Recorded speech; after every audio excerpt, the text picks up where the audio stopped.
Hey guys, it's Anna and welcome to my channel. Today is a haul video. I'm going to be talking about some new perfumes I've added into my collection. Some of them will be going, but for the most part we have some incredible new additions and I'm very excited to talk about them with you guys. So first I'm going to go over some PR that I received. I'm very grateful to all of these companies for sending me perfumes. It is like Christmas. Like,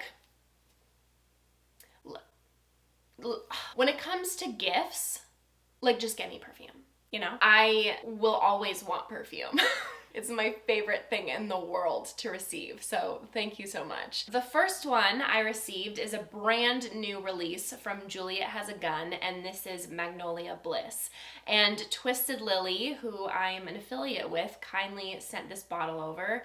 If you guys ever want to purchase a fragrance through Twisted Lily, you can use my code ANNA10 for a discount. If you want to support me, it's always appreciated. And they also sell a ton of samples, spray samples, which is fantastic. And as always, you will be getting my honest opinion. Doesn't matter if it's sent to me or if I buy it. It's like, you guys know I'm brutally honest. First spray, because I received this blindly, it has an airy, whimsical, light sweetness for like the first 30 seconds, then it's gone. After that 30 seconds, you are hit with Mirabelle Plum, like smack across the face. I have no idea why Fragrantica is not listing Mirabelle Plum, because that is like the centerpiece of this fragrance. It's what it's all about, and it's listed on all the official retailers for this fragrance as a note. So get it together, Fragrantica. So if you don't know what Mirabelle Plum smells like, it's a unique citrus. It's very uplifting and zesty. It's not your typical kind of plum. It's very refreshing, and that note stays dominant throughout the whole life of the fragrance. And the ginger in here definitely adds to the whole zing of it all. Sorry. We are interrupting today's broadcast. Broad podcast. Hi. Hi. I'm making art. I'm making art. You are art. I'm making art. And then the nectarine comes in lightly. You get a very good idea of what this perfume smells like from reading the notes. In the dry down, you're getting the combo of lightweight florals, fresh citruses, clean musk. I don't pick up the vanilla or tonka at all. This is a good citrus perfume, and it's not boring, which is really my gripe with the majority of citruses that I smell, but it's also not bold. So it's very likable, fresh, uplifting, zingy, easy grab and go, feminine. It totally fits the whole vibe they were going for when creating this fragrance. You can picture, you know, the spring or summer sunset, bare feet, flowy, sheer dresses, flower crowns. Music is playing.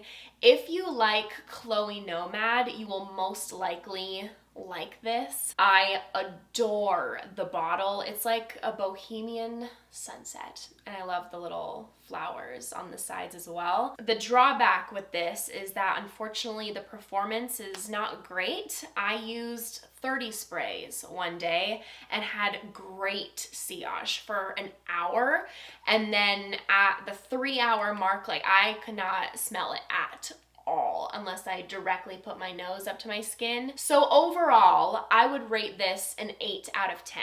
This is best suited for warm, hot days in the spring and summer. It's a big like.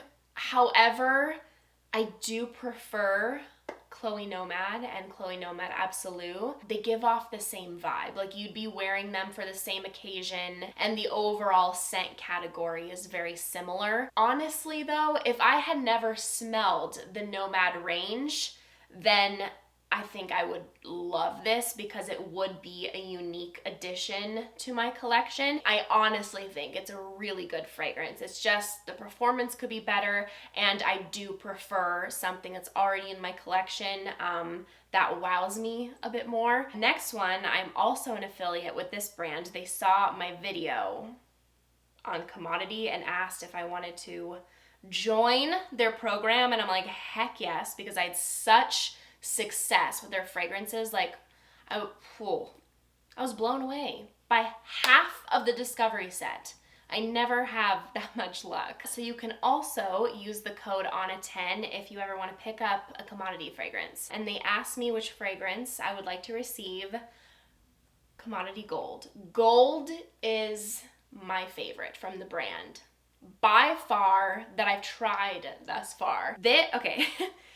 My friend Chris from the Perfume Nest, whenever she's talking about this one, she says that this is the vanilla for the vanilla haters out there, which I don't really understand how you could be a vanilla hater, but she is very right in saying that, because this is not a sweet vanilla, it's not a gourmand vanilla, it's not a creamy vanilla, it's just right. It's like Goldilocks and her freaking hot porridge. And let me tell you, I cannot get enough of the juniper vanilla combination, or juniper berries and vanilla. I want to smell every single fragrance that has that combination. So if you have any bangers, please let me know. But the key is that the juniper note cannot be so loud. Like, I don't want it to be a predominantly green fragrance. I need it to be soft, but just add that fresh, aromatic, woodsy touch. And this is absolute heaven. And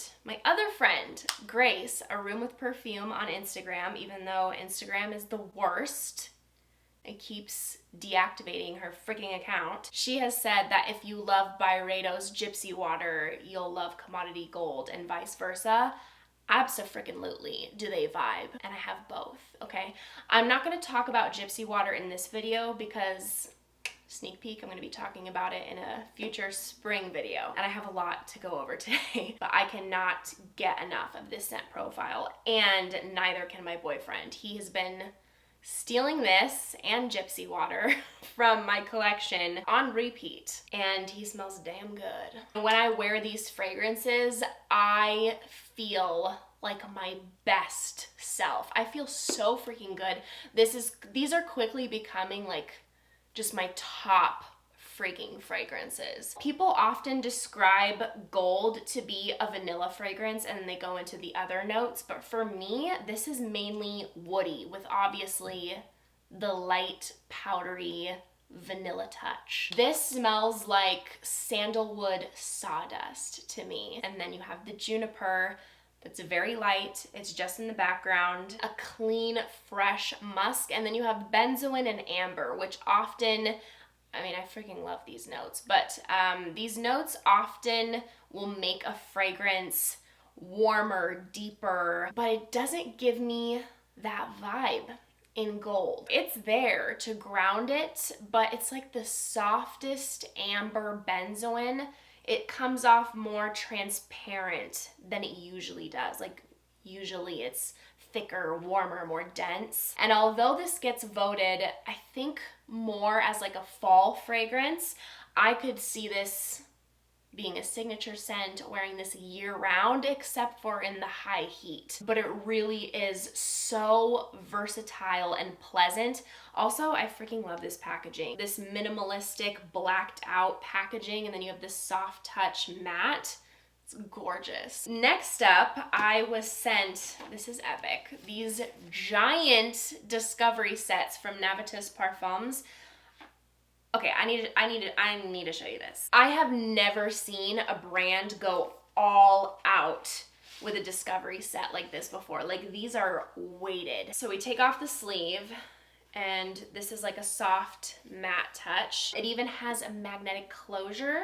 So when you open it up, you get all of this information on all of the fragrances that are included inside. So on these sheets, you have the name of the perfume, the perfumer, the YouTuber that influenced the creative direction, and then all of the notes, which is so helpful and cool, informative. I think it's absolutely incredible that Navitus is offering this now. I know so many people are interested in the brand, interested in sampling. Like, I am absolutely a test before you buy kind of person. And between these two sets, they include every single fragrance the brand offers. So I pulled this one out to show you. It's huge. 5 milliliters to test. The atomizers are incredible.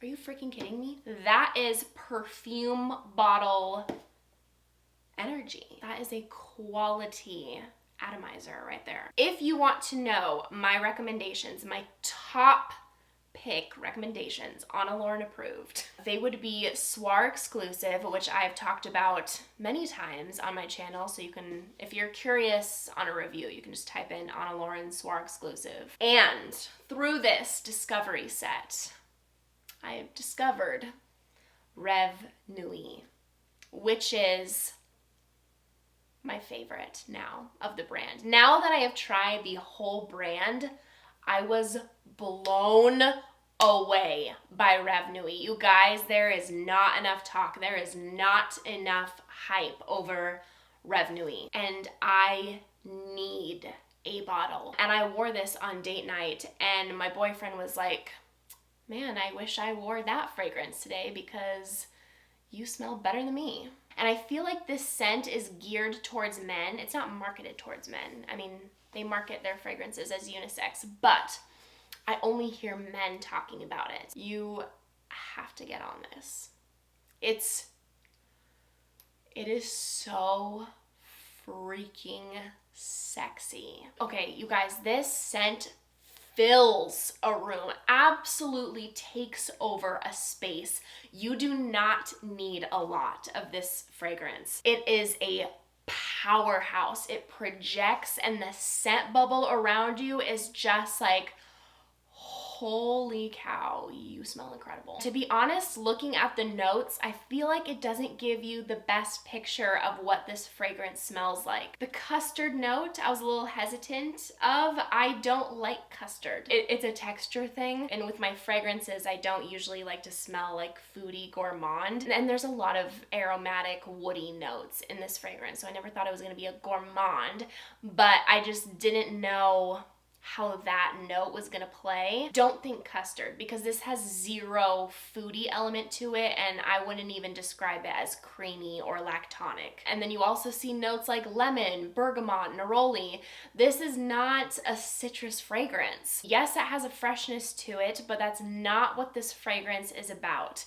This is a sexy, sultry, woody, aromatic, spicy vanilla. I don't even pick up the floral notes that are listed. You are getting vetiver, cedar, cardamom, cypress, and vanilla. This fragrance is blended to perfection. Like, wow, wow, wow, 10 out of 10. This is a fragrance I would pull for in the same occasion that I would pull for Fragrance de Bois Minuit et Demi. This scent category feels like me. Another one that's really good, I think I'm gonna have to get this for my boyfriend, is Intimus. He wore this the other day and he was loving it, and I was like, ooh, you smell good. So this is one that I wouldn't reach for to wear personally, but it is sexy on a guy. On me, it pulls a little masculine for my taste, but I could still see a woman wearing this. This is unique. It is,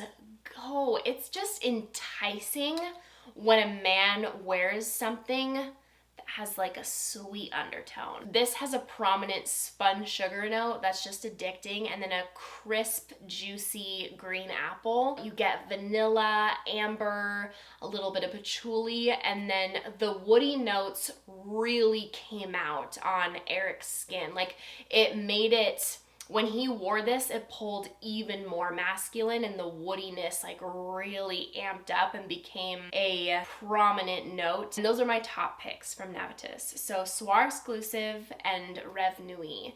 And for a guy, Soir exclusive, Reve Nuit, and Intimus. And the last one that was sent to me is from Meleg Perfumes, and this is Mushin Incense. Matthew kindly sent over a discovery set with all of his fragrances, and this was the standout to me. I absolutely fell in love.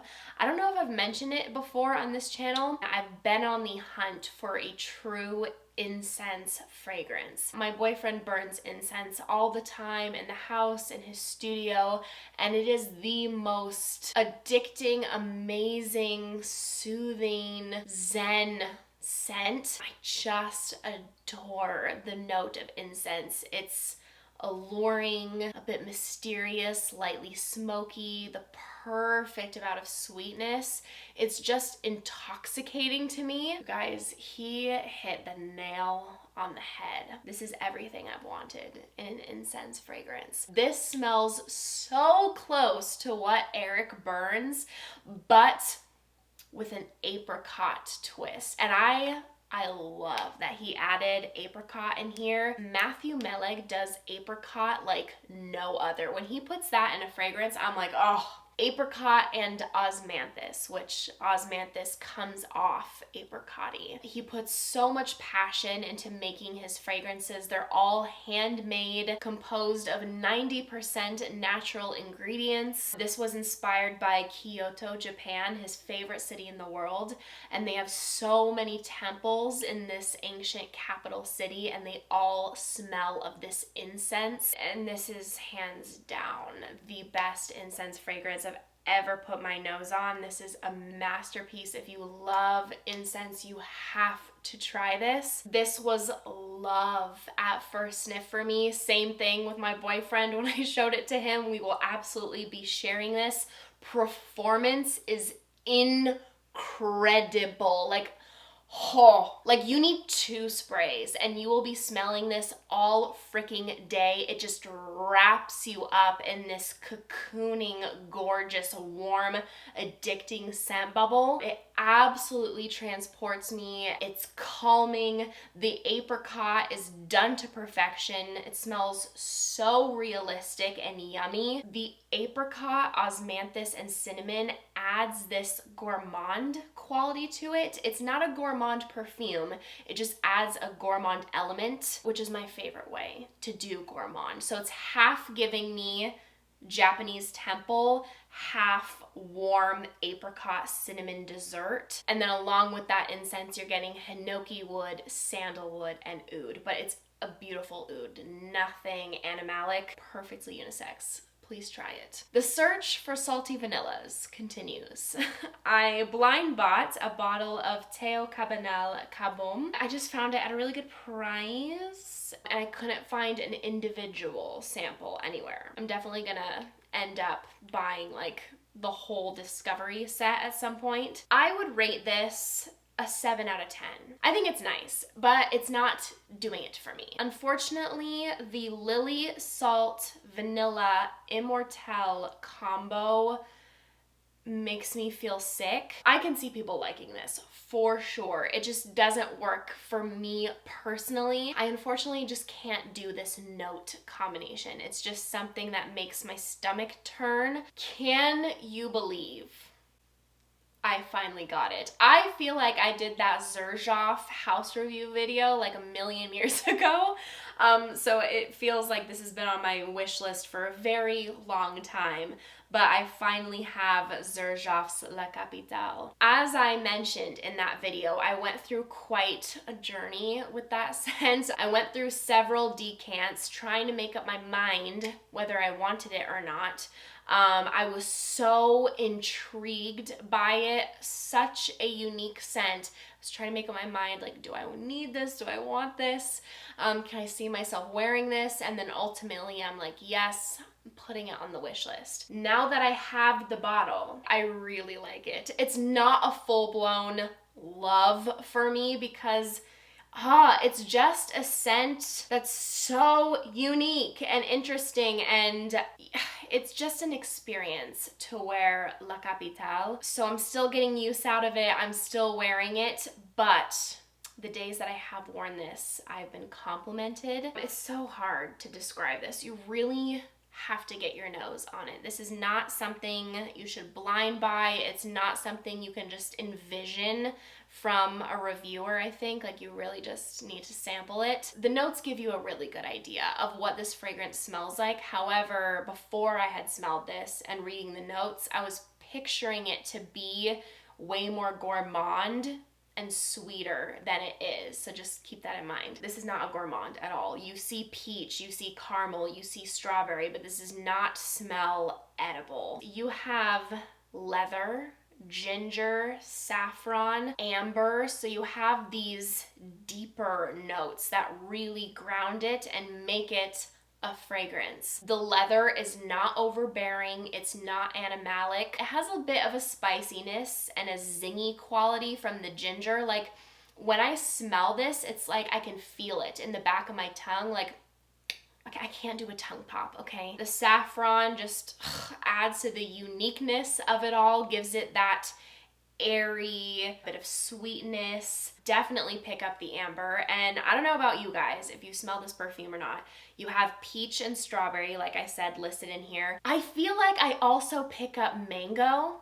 I don't know, I pick up a mango vibe. I'm sorry, I feel like this review is all over the place. Like, I'm really trying, but this is a hard one to describe. So I'm trying to just break it apart and then describe each facet of it. So the fruit is unripe tart fruit. They've not come to term. A very special fragrance. Absolutely smells niche, and I'm just obsessed with this bottle. Hello. One of the prettiest ones in my collection. Like, this glowing peachy hue is just everything. This is Ariana Grande's God is a Woman. I mentioned in a past video that I've been really on the hunt for some bomb pear ambrette combos. And I liked the opening because that's what I get predominantly, but it was a sweeter take on that. That airy Ariana Grande type of sweetness, and I pick up a little bit of sandalwood. However, after a couple minutes of this being on my skin, it turned very sour, and that just really annoyed me. It just turned into a very sour, musky, a little fruity, a little floral perfume. And I do pick up that sourness from the atomizer as well. So it's not just on my skin. I didn't pick that up in the opening. The opening was good, but from here and on my skin, it just comes off very sour to me. So yeah, I'm gonna end it here for today because I feel like I've been talking forever. Thank you guys so much for watching. If you enjoyed, make sure to give this video a big thumbs up and make sure to subscribe down below if you haven't already. If you want to see me in any more videos, I'd appreciate it so much. I hope you guys are having an amazing day, and I hope to see you in my next video. Bye!